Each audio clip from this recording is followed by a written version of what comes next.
গ্রামে মানুষ ধরেন হাসি ঠাট্টা করে বলে যে বউ পাল্টানো যায়, প্রতিবেশী পাল্টানো যায় না। তো এই যে আমাদের 4,500 বর্ডারের যে প্রতিবেশী ভারত, এই প্রতিবেশী কিন্তু আমরা পাল্টাতে পারবো না। তাহলে এখন প্রতিবেশীর সাথে যদি আমাদের বৈরী সম্পর্ক থাকে, তারাও ক্ষতিগ্রস্ত হবে, আমরাও ক্ষতিগ্রস্ত হব। তাই আমরা চাই আমাদের প্রতিবেশী রাষ্ট্র ভারতের সাথে বাংলাদেশের সরকার এবং বাংলাদেশের জনগণের একটা আন্তরিক এবং সুসম্পর্ক থাকুক। কিন্তু আমরা দেখেছি ভারতের শাসক গোষ্ঠী সবসময়ই বাংলাদেশকে তারা নিয়ন্ত্রণ করতে চায়, দাবিয়ে রাখতে চায়, বাংলাদেশের উপরে ছড়ি ঘোরাতে চায়। এই যে একটা আপনার আমাদেরকে অবমূল্যায়ন করা কিংবা এই যে দাদাগিরি করা, এই যে আমরা মানব না।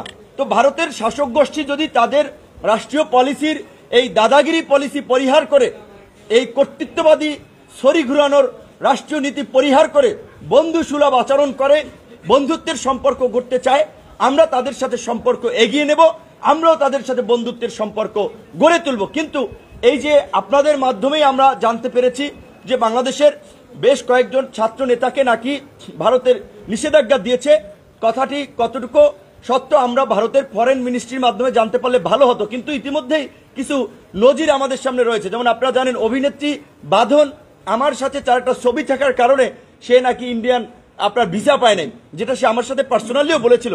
আমেরিকান এম্বাসির স্বাধীনতা দিবসের প্রোগ্রামে দেখা হয়েছিল, সেখানে সে আমার সাথে একটা ছবি তুলেছিল, সেই কারণে তার ইন্ডিয়ান ভিসা হয় নাই। তো কেন ভাই, আমরা তো সরকারে ছিলাম না, আমরা তো মানে একেবারে ভারতের শত্রু হয়ে যাওয়ার মতো কোনো রাজনৈতিক দলও ততদিনে ছিলাম না। আমরা একটা উদীয়মান রাজনৈতিক দল, 5 বছর 6 বছরের রাজনৈতিক অগ্রযাত্রায় নিজেরা বেড়ে ওঠার চেষ্টা করছি। সেই ক্ষেত্রে এরকম উদীয়মান শক্তি রাজনৈতিক দলগুলোকে যদি ভারত বন্ধু না মনে করে, তাহলে বাংলাদেশের জনগণের সমর্থন তারা হারাবে।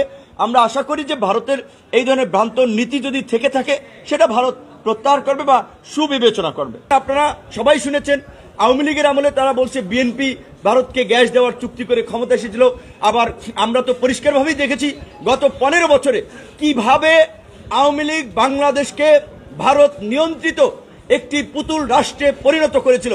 এবং এই শেখ হাসিনার পতনেও শেষ দিকেও ভারতের সামরিক বাহিনীর হস্তক্ষেপে শেখ হাসিনা কিভাবে এই দেশে গণহত্যা চালাতে চেয়েছিল এবং রয়ের সহযোগিতায় গণহত্যা চালিয়েছিল, সেগুলো আজকে পরিষ্কার ভারতীয় গোয়েন্দা সংস্থা রয়ের সহযোগিতায় এবং ভারতের সমর্থনে। কাজেই আমরা বলেছি যে দল নয়, মত নয়, সবার আগে বাংলাদেশ, সবার আগে বাংলাদেশ, সবাই মিলে গর্ব দেশ। কাজেই এই দেশকে সবার উপরে স্থান দিতে হবে, যার কারণে আমরা বলছি যে জাতীয় স্বার্থ গণ অধিকার পরিষদের রাজনীতিতে অন্যতম প্রাধান্য।